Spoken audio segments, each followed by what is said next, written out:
The Tea Biz podcast delivers tea news that you need to know.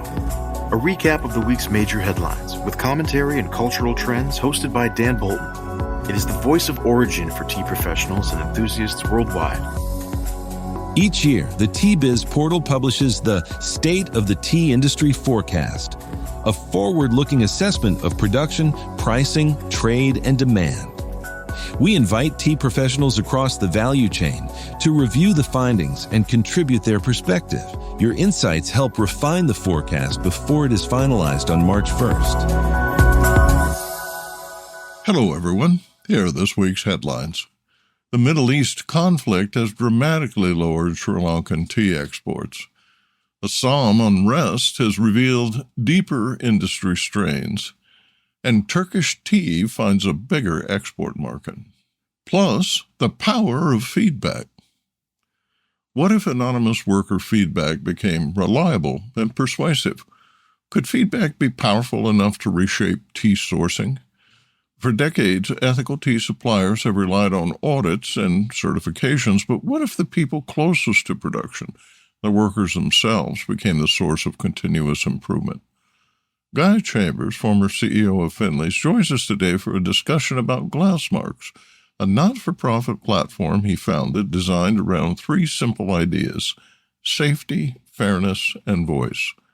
Workers complete a 1-minute anonymous survey offered in 53 languages. The results are aggregated and shared to encourage continuous improvement. The idea is simple. Could worker feedback become an information layer that tea has been missing? Stay tuned. More in a minute, but first, this important message. What makes a perfect cup of Ceylon tea?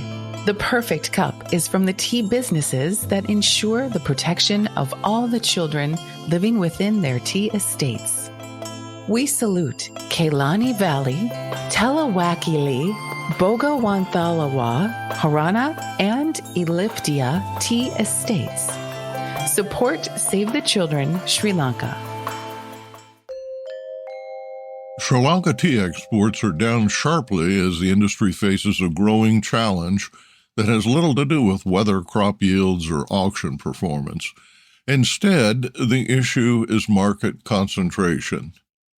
Reuters reports that Sri Lanka's tea export earnings fell more than 17% in March compared to a year earlier. Shipments to Iraq declined 38%, while exports to the United Arab Emirates fell an astonishing 93%. Those numbers matter because the Middle East remains the most important export region for Ceylon tea. Iraq was Sri Lanka's largest tea market in 2025, importing more than 39 million kilograms. The UAE imported roughly 21 million kilograms and serves as a critical trading, blending, warehousing, and redistribution hub for tea that moves throughout the Gulf, North Africa, and parts of Central Asia. For decades, Sri Lankan exporters built strong commercial relationships across Iraq, Iran, Saudi Arabia, the UAE, and other Gulf markets. That strategy helped support export growth and premium pricing. But recent events are revealing the risks of relying heavily on a single region. When geopolitical instability rises, the impact extends well beyond shipping. Buyers become cautious. Banks tighten credit. Insurance costs rise. Importers delay purchases. Currency volatility increases. In other words, tea demand can weaken even if the ports remain open. The challenge is amplified because these markets account for more than one-third of Sri Lanka's tea exports by volume and an even larger share of export earnings. Outside the Middle East, Sri Lanka maintains important positions in Russia, Central Asia, and Europe, where buyers continue to favor orthodox black teas. North America remains a much smaller market, but one that purchases higher-value pocket tea, specialty tea, and branded teas. While the United States and Canada cannot replace Middle Eastern demand overnight, they represent some of the industry's most promising long-term growth opportunities. Meanwhile, Colombo auction demand has remained reasonably firm, and policymakers continue discussing reforms that could give exporters more flexibility in how tea is marketed and sold through direct purchases. The larger lesson is strategic. Tea companies often talk about diversifying sourcing origins. This situation shows that market diversification may be just as important. For Sri Lanka, the challenge over the coming months will be maintaining market share in the Middle East while accelerating efforts to develop alternative destinations for Ceylon tea. Business Insight. The tea trade tends to focus on prediction risk, drought in Kenya, labor unrest in Assam, and frost in China. But this week's Sri Lanka story is a reminder that customer concentration can be just as dangerous as crop concentration. A tea exporter with 40% of sales tied to a single region is exposed to forces beyond its control. The lesson extends beyond Sri Lanka. Export diversification is no longer simply a growth strategy, it is becoming a risk management strategy. Companies that develop multiple destination markets before disruptions occur will be far more resilient than those forced to diversify after a crisis begins.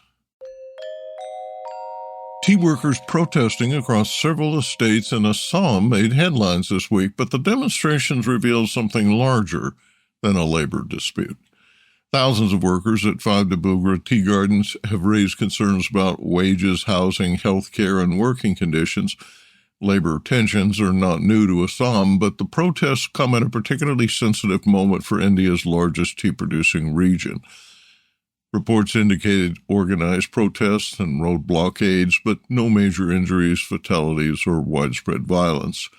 Behind the unrest is a growing list of pressures affecting the competitiveness of Assam tea.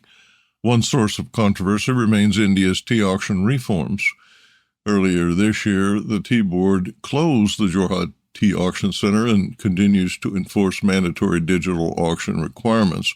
Supporters say the reforms improve transparency and traceability, while critics argue that they reduce marketing flexibility and make it harder for producers to negotiate directly with buyers. At the same time, export markets are becoming more challenging.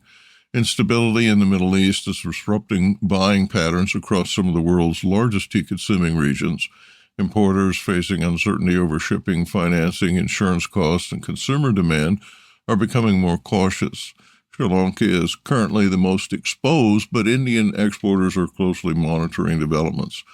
Europe poses another challenge. Enforcement of existing maximum residue levels, MRLs, is increasingly strict. European buyers are demanding more residue testing, traceability, and compliance documentation before committing to purchases. For exporters unable to consistently meet these requirements, access to premium markets is becoming more difficult and more expensive.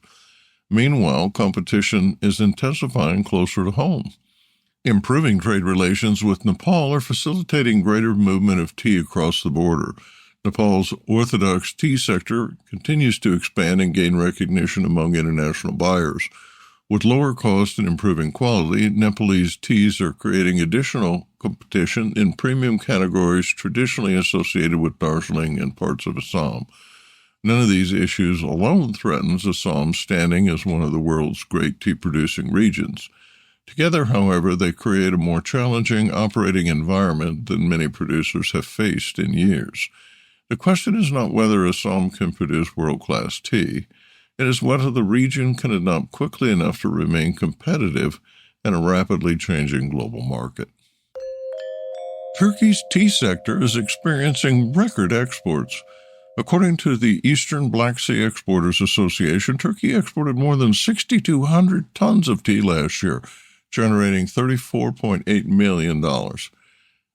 That marked a 25% increase in volume and a 38% increase in value. Turkish tea reached 122 countries last year. The sales office in Belgium alone accounted for $12.7 million in purchases. The United Kingdom followed at $5.8 million, and Turkish Republic of Northern Cyprus purchased $2.6 million. Those numbers are small compared with the world's largest tea exporters, but they matter because Turkey has historically been a domestic tea market first. Turks drink enormous quantities of black tea, and most Turkish tea is consumed at home. The state-controlled company, Kekur, has long played a stabilizing role in the eastern Black Sea region, buying leaf from thousands of small farmers and supporting rural incomes in Rize, Trabzon, Artvin, and Giresun. But the export strategy is changing. Turkey's not trying to compete with Kenya or Sri Lanka at a low-cost bulk supplier. Its production costs are too high and domestic demand is too strong.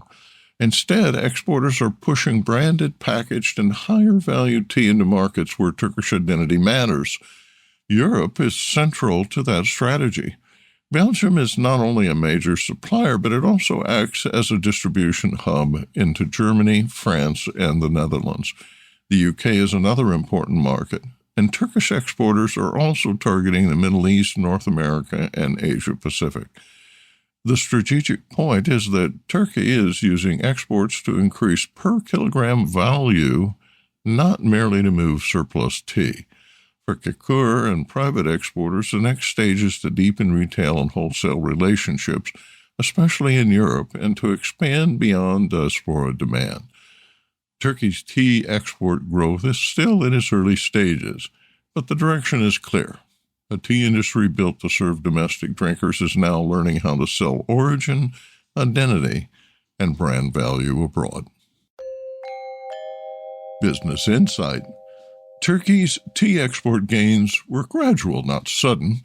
Export revenue rose from just $13 million in 2018 to nearly $35 million in 2025. After a pandemic-era boost and a brief slowdown in volume in 2023, exporters shifted towards higher-value sales and broader distribution across Europe. Belgium became central to that strategy, serving as both Turkey's largest buyer and a gateway to the broader European market. The result is export revenue now recorded for an industry once focused almost exclusively on meeting Turkey's remarkable consumption, which averages 10 cups per person per day in the winter months. The Week 21 Tea Price Report for the period ending May 22nd is sponsored by the East Africa Tea Trade Association, EATTA, owners of the Mombasa Tea Auction since 1956. Tea markets closed Week 21 with functional demand but wider separation between quality teas and secondary descriptions. The market's not distressed, but it is more selective. Colombo saw fair demand, though the total sale average eased from the previous week. North India remained active, especially for improved teas and dusts, but Sale 21 averages moved lower from Sale 20. Mombasa stayed orderly against the latest available official benchmark, while Indonesia showed the clearest demand tone, with Van Rees reporting good demand for the week.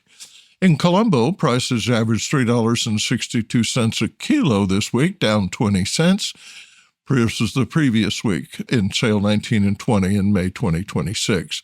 In North India, prices averaged $2.47 per kilo this week, down 13 cents per kilo versus reconstructed price auction benchmark for Sale 20. In Mombasa, prices averaged $2.18 a kilo this week, which was the same as last available gauge of ETA Sale 17 in CTC. In Indonesia, prices averaged $2.41 per kilo this week, the same as the prior benchmark. Structural drivers remain familiar. Buyers are covering need, not building speculative positions. Exporters are defending price where quality allows, and cost pressure from freight, energy, and remains a swing factor, especially for lower value teas. The takeaway, Week 21, was not a broad price collapse week. It was a quality selection week with better teas still supported and weaker descriptions forced to meet the market. That's the Tea Biz Price Report for Week 21, ending 22 May 2026. Subscribe for free to the Tea Biz newsletter on LinkedIn for a detailed regional breakdown, 6-month trade signals, and near-term outlook for Q2 pricing dynamics. And now, a word from this week's sponsor. Hello, I'm Bogdan, a passionate tea drinker and the inventor of the ultimate tea machine, the Brew Maker One. Preparation is key to making fine tea. Sequential steepings deliver the best taste possible and unlock the true value of whole leaf teas and botanicals. Brew automates that process without using any pots or capsules. This simple-to-operate, smartphone-controlled device stores steeping profiles to consistently make great tea at the push of a button. Brew also reduces time, waste, and energy. That's because I engineered the brew to remember control settings for temperature, brewing time, and quantity. Using my patented process lets you stack steeps simply and conveniently. What if anonymous worker feedback became reliable and pervasive? Could feedback be powerful enough to reshape tea sourcing? For decades, ethical tea relied on audits and certifications. But what if the people closest to production, the workers themselves, became the source of continuous improvement? Welcome to the Tea Biz Spotlight. Today we're speaking with Guy Chambers, founder of Glassmarks and former CEO of Finlay's. Glassmarks is a not-for-profit platform designed around three simple ideas: safety, fairness, and voice. Workers complete a 1-minute anonymous survey in 53 languages. The results are aggregated and shared to encourage continuous improvement. The idea is simple. Could worker feedback become an information layer that tea has been missing?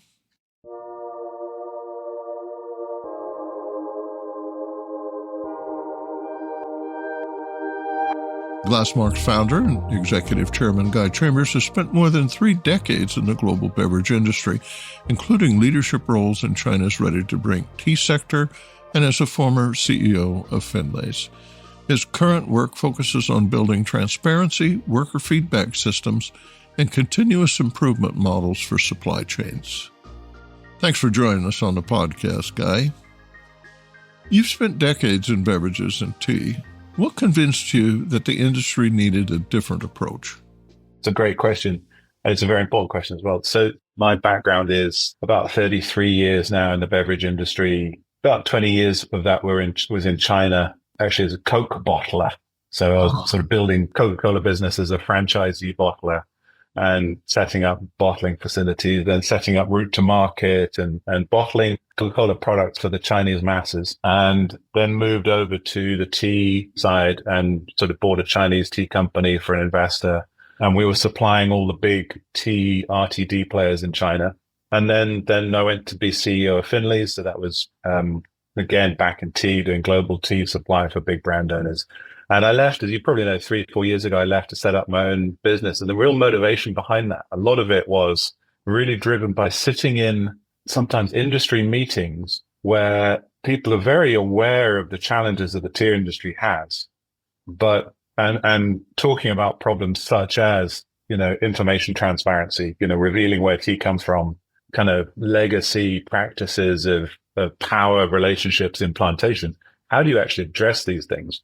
Maybe it's me, but I was just getting very frustrated with it and thought, so there was lots of conversations, but very little action. You describe an information layer that disappeared during industrialization. What do you mean by that? So with Rainforest Alliance falling apart, there's this kind of big disconnect between what consumers are expecting or wanting, at least in the global north. It may not be, it's not universal. And I admit, traders in Pakistan who are selling tea off into Afghanistan will be having different criteria to the ones we're talking about today. But in the global north, consumers are expecting their tea to be produced ethically. And they've been living in a vacuum, information vacuum for 30 years where they've been given public commitments, but they have no clarity and no certainty about the execution against those commitments. And the old ways of doing things with social audits don't work. We know that from all the experiences of the sort of the BBC Panorama thing a couple of years ago, where all these places actually were pretty well-run companies, relatively speaking, but still had issues. And we kind of said, look, why don't we start by designing it completely the other way around? Just do everything back to front. If it was done in a way in the past, we'll just do the opposite as a starting idea. So we said, well, we need to start not top down, but bottom up. Yeah. Start with the employees. If we're talking about working conditions, then the most important stakeholder in all of this has got to be workers. So start with the workers, start with the employees. Make it really, really simple to use. Make it intuitive. Reduce friction on getting people on the system and starting to use it.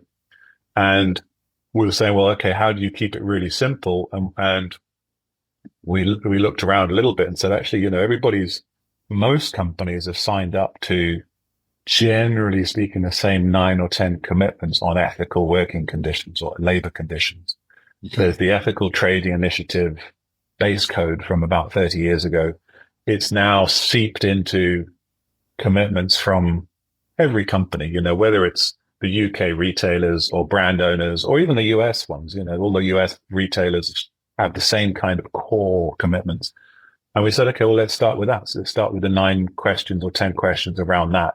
Keep it very binary, very simple, yes, no. Then there was a big aha moment, which is, again, when we're kind of doing the opposite of what's happened in the past, we said, what about making the results public?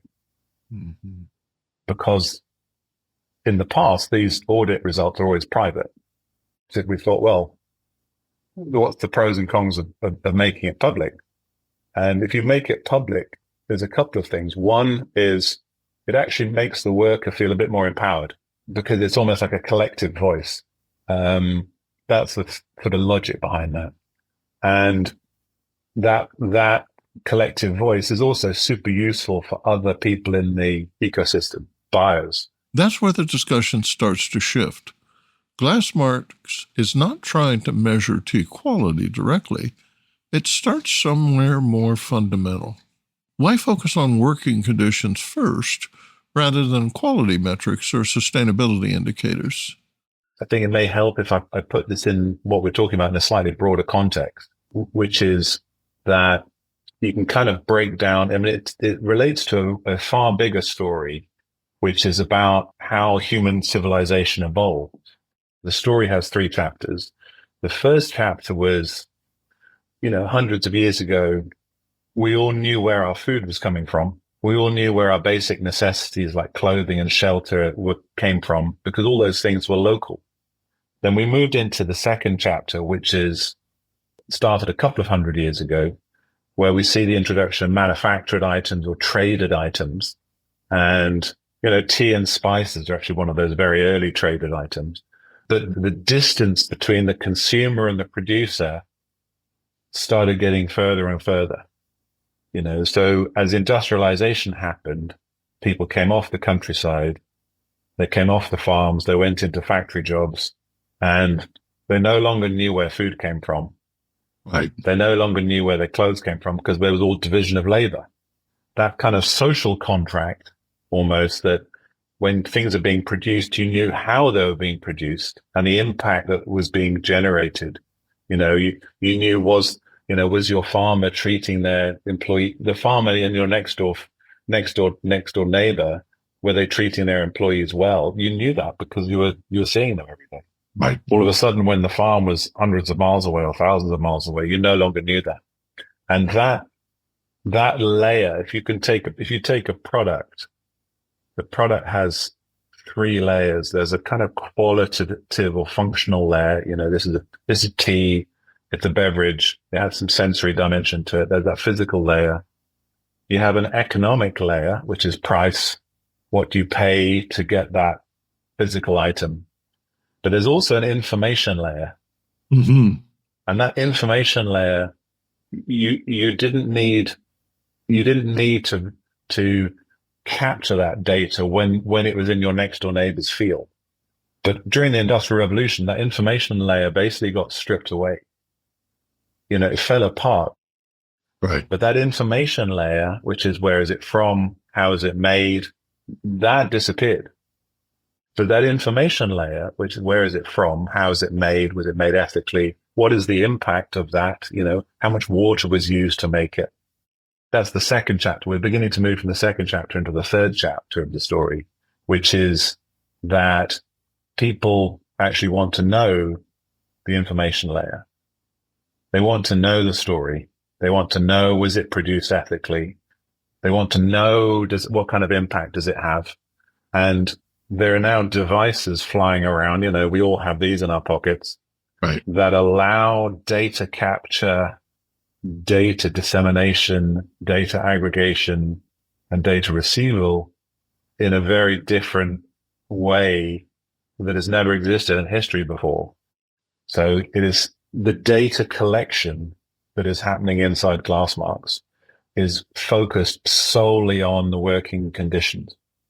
And that is selected for a very simple reason, which is, as we were talking about earlier, in the information layers, there's actually lots of layers of information. It's not just one item of data. There's working conditions. There's plucking standards. There's factory operating standards.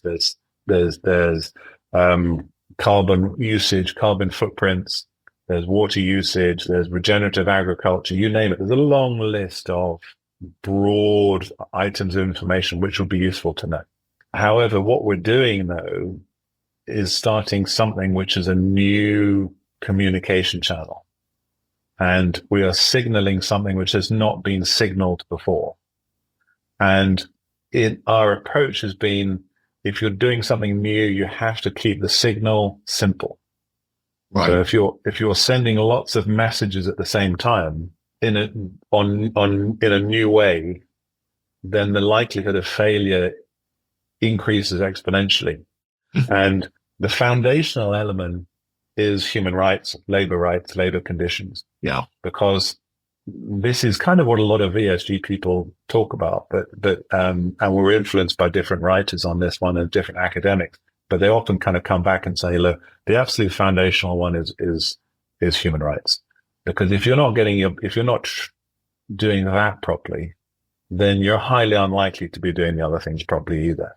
If you can't treat your fellow human today with respect and do what you've publicly committed to do, what you publicly committed decades ago to do, if you're still not doing that today to an human individual today, then the chances are you won't be doing the right stuff to the environment, where the impact will not be seen for another 5 years or 10 years.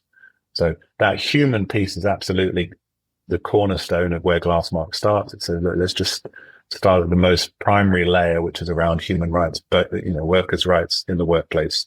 And if we can join that pipe up and get transparency in a new way, which hasn't been done before, then we may come back to the other ones later.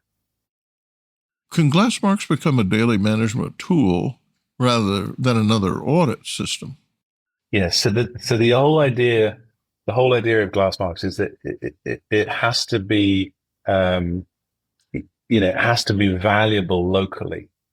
Right. It isn't data input today for someone thousands of miles away. This is feedback locally in order to improve locally. So it's supporting the feedback loop inside an organization, inside a factory, inside a workplace, between people doing the work and people managing people doing the work. But the issue is, how do you make it work locally in the single site? And the feedback loop essentially does a couple of things. Number one, it collates the kind of general view of your workforce on some of these basic work conditions based on the kind of ethical criteria and yes, no answers. That's one part. The second part is there's a improvement feedback channel. So any worker can put in input on an opportunity for improvement or a problem that they have highlighted that they've seen in the workplace. And then the third thing is a secure private messaging system for grievances. So if something has happened of a serious nature, and this does happen, unfortunately, where is it a criminal offense or a human rights abuse or sexual abuse, God forbid, these kinds of things happen. And how do you make that as easy as possible for the individual to report anonymously to a trusted place? So Glassmarks includes that functionality as well. It uses the technology which is available so that on one side of the employee is anonymous. They don't have to set up their phone number. They don't have to set up an email address.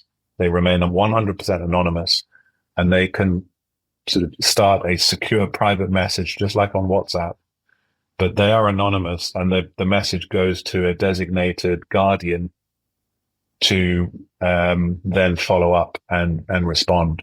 And that communication then can go backwards and forwards, and you can attach, files or photos or images. We're now introducing some voice functions to it as well, if people have lower literacy. So that is very much internal, the internal feedback and improvement loop, continuous improvement loop for daily management and operational management within a work site. So that's a core part of it. We want to make it easier for people to provide the feedback, but it easier for management to then act upon it. But that cycle has to work as a cycle. If people are putting feedback in, but the management are not listening, or they're not willing to improve or take suggestions or try and at least engage to make the improvements where they've been highlighted, the thing's going to collapse. So I think we're being very realistic, and we are aiming to work with companies who are already doing a good job, who are already probably above average on this, already committed to continuous improvement. And we're trialing it with them to say, how can we help you do this easier? How do you use technology today to help do this easier? You've said the workers' changing rooms often reveal more than the PowerPoint presentation. Explain that. I've been running factories for years and visiting factories for years. It boils down to, there's one or two things that if I'm going on any factory visit, I will always ask at some point during the tour. And I will ask to go and see the workers' toilets and the workers' changing rooms. And you can have a really pretty, amazing tour with fantastic PowerPoints and very impressive information shared about generative agriculture and AI this and drone that and the other. When it came around to, we did a due diligence visit, and at the very end of walking around, spending half a day, they said, anything else you'd like to see?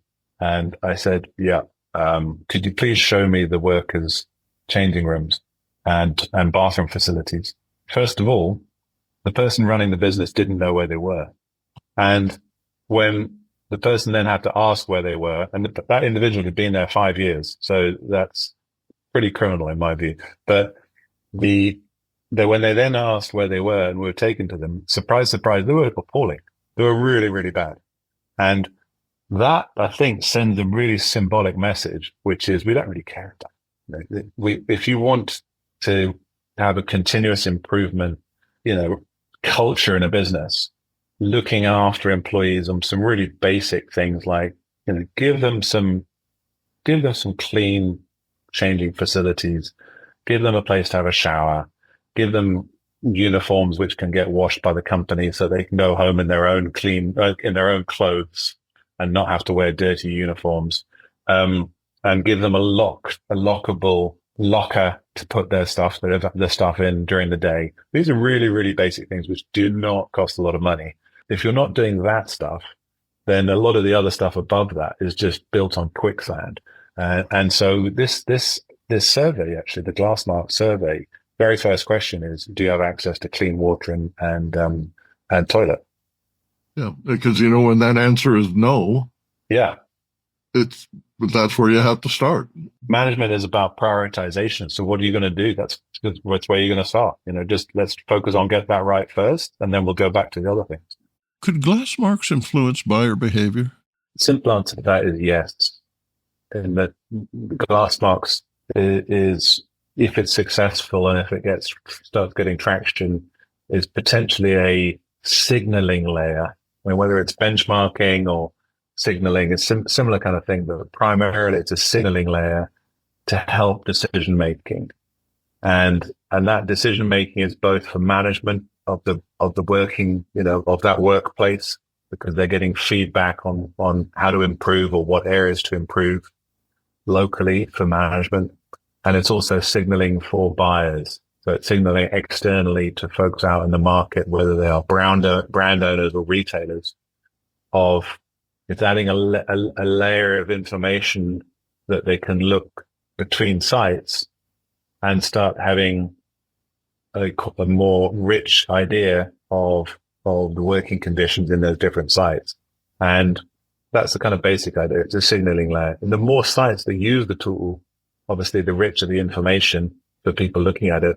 We're very conscious that what we want to try and do is remove friction to adoption. So making it easy as possible for users to use it, to make it really simple. Remove friction for companies to sign up to use it by making it really useful for the company internally and making it value for money. This is not, the cost of subscribing to this we've kept extremely low.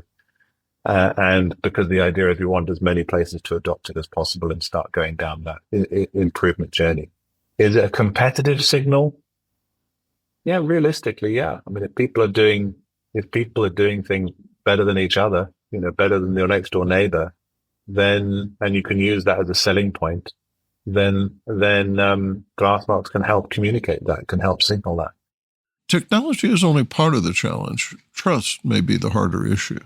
What have you learned about adoption in tea origin markets?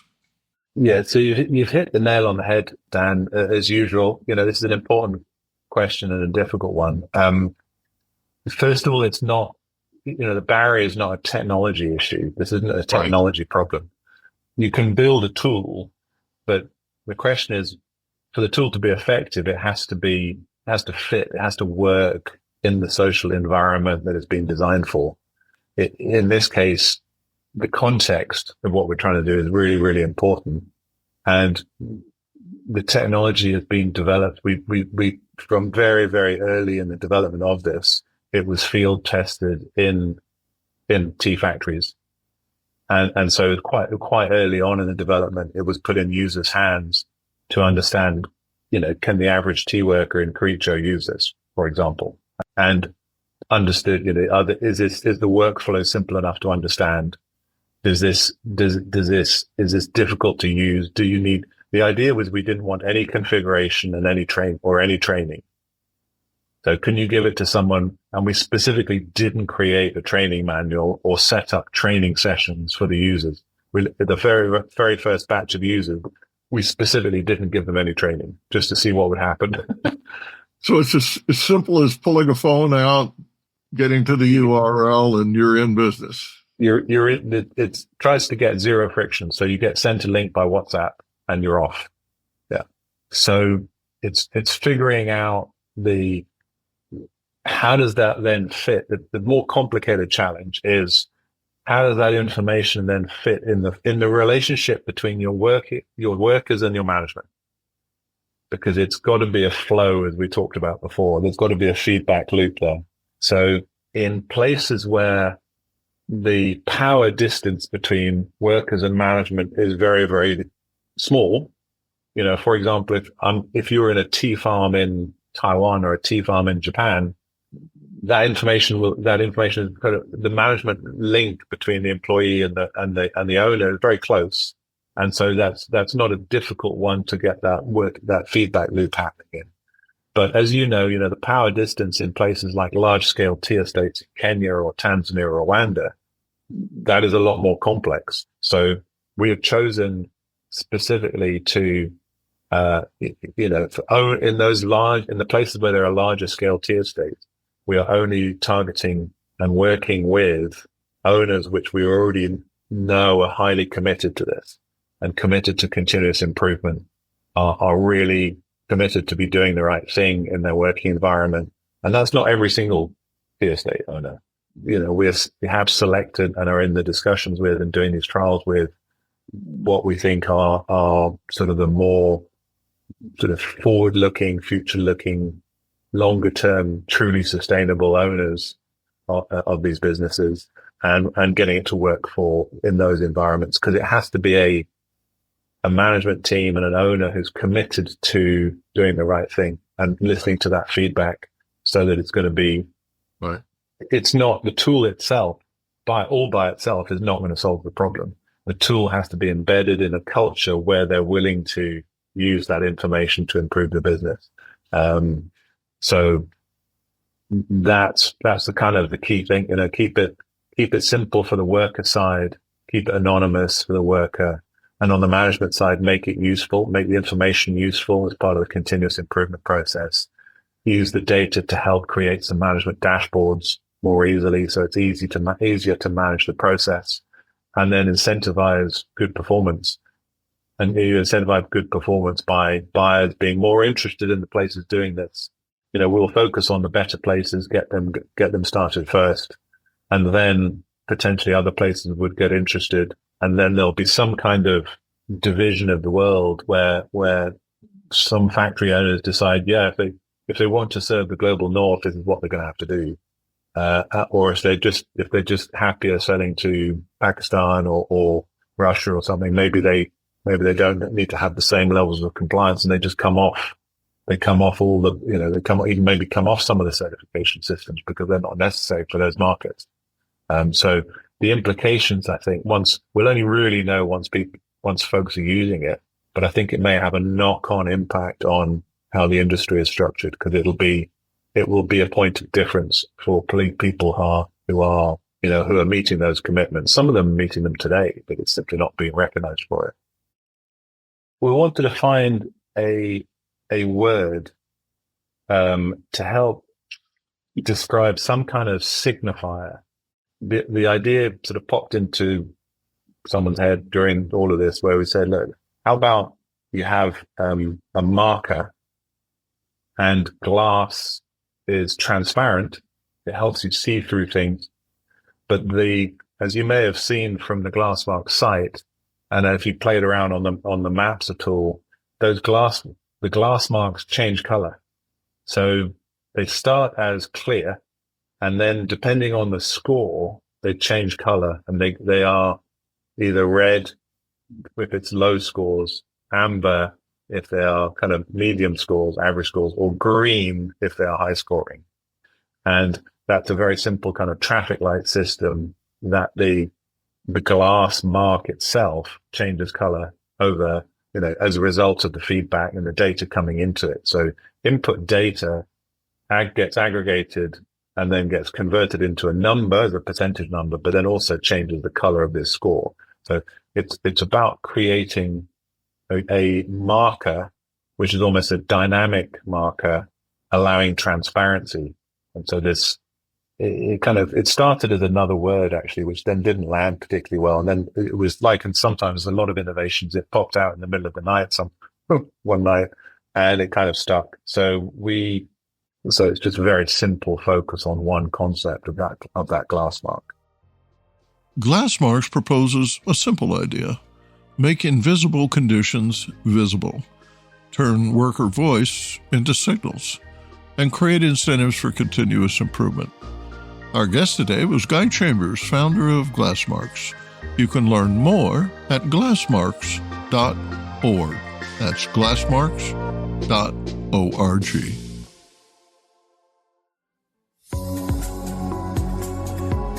Intrigued by what you heard in today's podcast? Would you like to learn more from our global network of T-Biz journalists and tea experts? Remember to visit the T-Biz website for more comprehensive coverage. That's www.t-biz.com.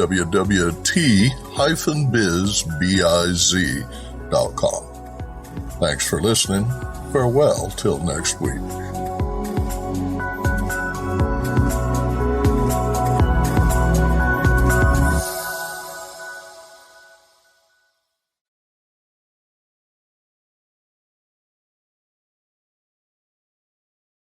Produced by Adavita Studios. Connect your voice to the world.